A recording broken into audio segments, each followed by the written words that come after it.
Shalom, shalom à tous et à toutes. Je suis la sœur Sainte Christine.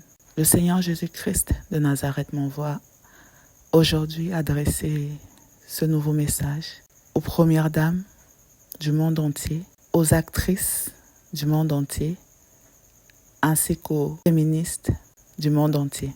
Avant de vous transmettre le message, permettez-moi, je vous prie, de recommander ce moment entre les mains de notre Créateur. Père éternel, mon âme te bénit, Seigneur. Mon âme te loue, mon âme t'élève, mon âme te magnifie. Je te rends grâce, Seigneur, pour le moment de partage que tu permets. Et je te prie, Père éternel, de me permettre de transmettre ce message selon ta volonté uniquement, Seigneur. Père, permets également à celle pour laquelle tu l'as destiné de pouvoir le recevoir, Seigneur, selon ta volonté éternelle, Dieu Tout-Puissant. Seigneur, ta parole déclare que nous devons premièrement chercher ton royaume et ta justice, et tout le reste nous sera donné. C'est pourquoi, Seigneur, je prie qu'il en soit ainsi pour toutes tes brebis, partout dans le monde entier. Seigneur, je remets ce moment entre tes mains, Papa, et je prie, éternel Dieu Tout-Puissant, contre toute flèche que le monde des ténèbres déploierait sur ce message, Seigneur. Qu'elle soit écrasée, Papa, sous ton pouvoir, au nom de Jésus-Christ. Père éternel, je te prie de venir prendre tout contrôle. Viens régner, viens dominer, que je m'efface et que toi et toi seul, Seigneur, tu règnes. Je scelle cette prière dans le sang de Jésus-Christ de Nazareth. Je plonge tes brebis dans ton sang.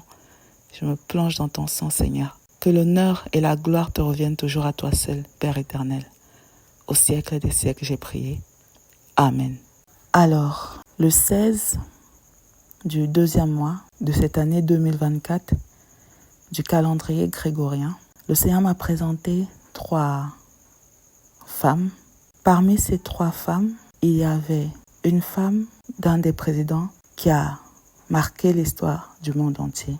La deuxième femme, c'était une actrice internationale parmi les plus connues du monde entier. La dernière femme incarnait l'image des femmes féministes. Et suite à cela, voici la question qui m'est venue. Où sont leurs âmes aujourd'hui? En effet, la femme du président, l'actrice, ne sont plus de ce monde. En ce qui concerne le mouvement féministe, il y en a beaucoup également qui ne sont plus de ce monde. Alors, le Seigneur m'a remis de transmettre ce message et de poser la même question à toutes les premières dames du monde entier, à toutes les actrices du monde entier, mais également à toutes les femmes qui prennent part au mouvement féministe.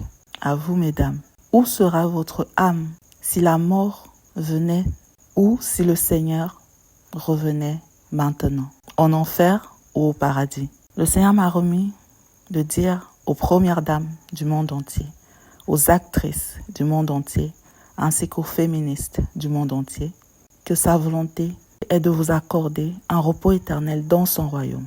Seulement, le Seigneur dit que vous devez le chercher de tout votre cœur, et c'est ainsi qu'il se laissera trouver par vous. Le Seigneur Jésus-Christ vous aime, mesdames, et il m'a remis de vous dire aujourd'hui de penser à votre vie céleste, à votre vie après cette vie ici sur terre.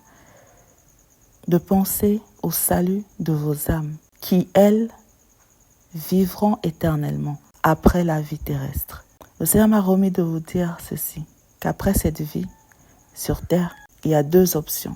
Le royaume des cieux, pour ceux qui auront donné leur vie au Seigneur, Jésus-Christ de Nazareth, qui est le seul et unique Dieu vivant, et ceux qui auront fait sa volonté, c'est-à-dire vivre conformément à sa parole qui est dans les saintes écritures, à ceux qui se seront préparés conformément aux directives qu'il nous a prescrites en cette période de fin de temps, à travers son serviteur qui nous a envoyé, l'apôtre Gabriel Douffier, le Père des Nations, qui se trouve au Togo, qui est aujourd'hui l'arche dans laquelle l'Éternel Dieu, Jésus-Christ de Nazareth, appelle tous ses enfants à entrer pour pouvoir non seulement le servir selon sa volonté, mais également se préparer pour la vie dans son royaume, pour la vie céleste.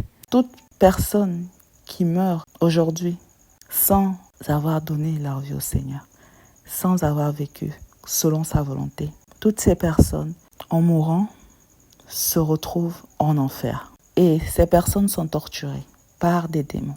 En attendant le jour du jugement, celui ou celle qui aura été jugé comme étant destiné au feu de la géhenne seront jetés dans les temps ardents de feu et de soufre. Jésus-Christ de Nazareth, qui a fait les cieux et la terre, notre Créateur, vous aime.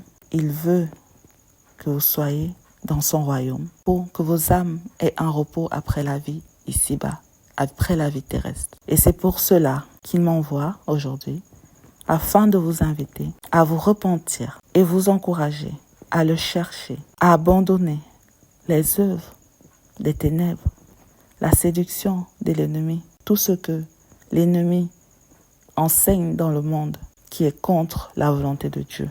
Le Seigneur vous invite à vous dépouiller en interne mais aussi en externe.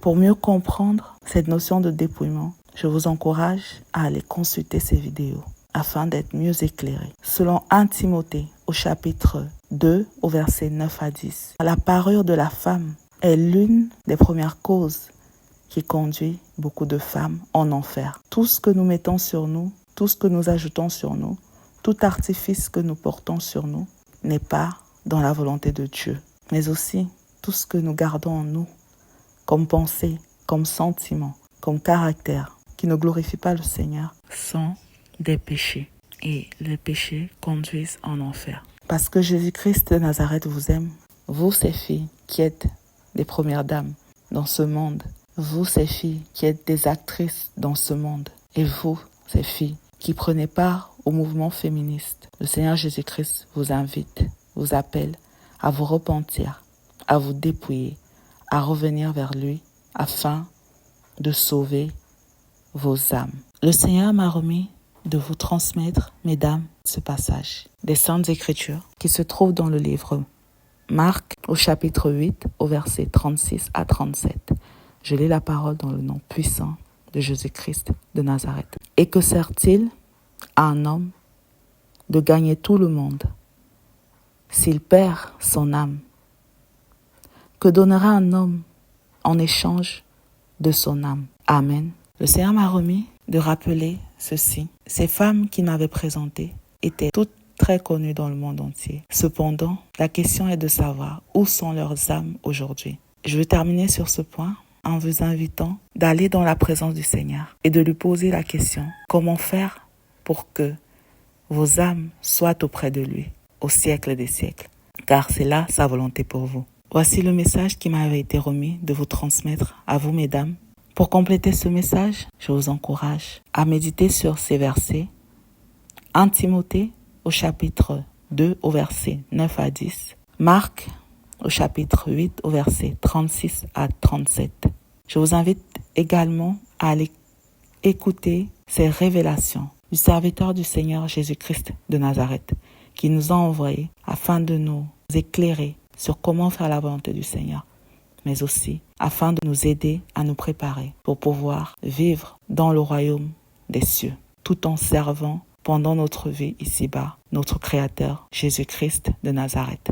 Que le Seigneur Jésus-Christ de Nazareth, votre Créateur, notre Créateur qui vous aime, vous bénisse toutes, mesdames. Que le Seigneur vous guide et vous fortifie toutes. C'est dans le nom puissant de Jésus-Christ de Nazareth que j'ai prié. Amen.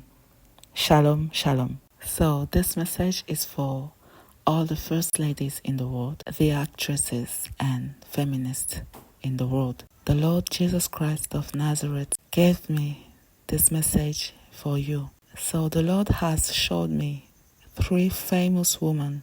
Today these women are no longer alive today. One of them was a former first lady, one of the most famous in the world. And the second was a former actress, one of the most famous again in the world.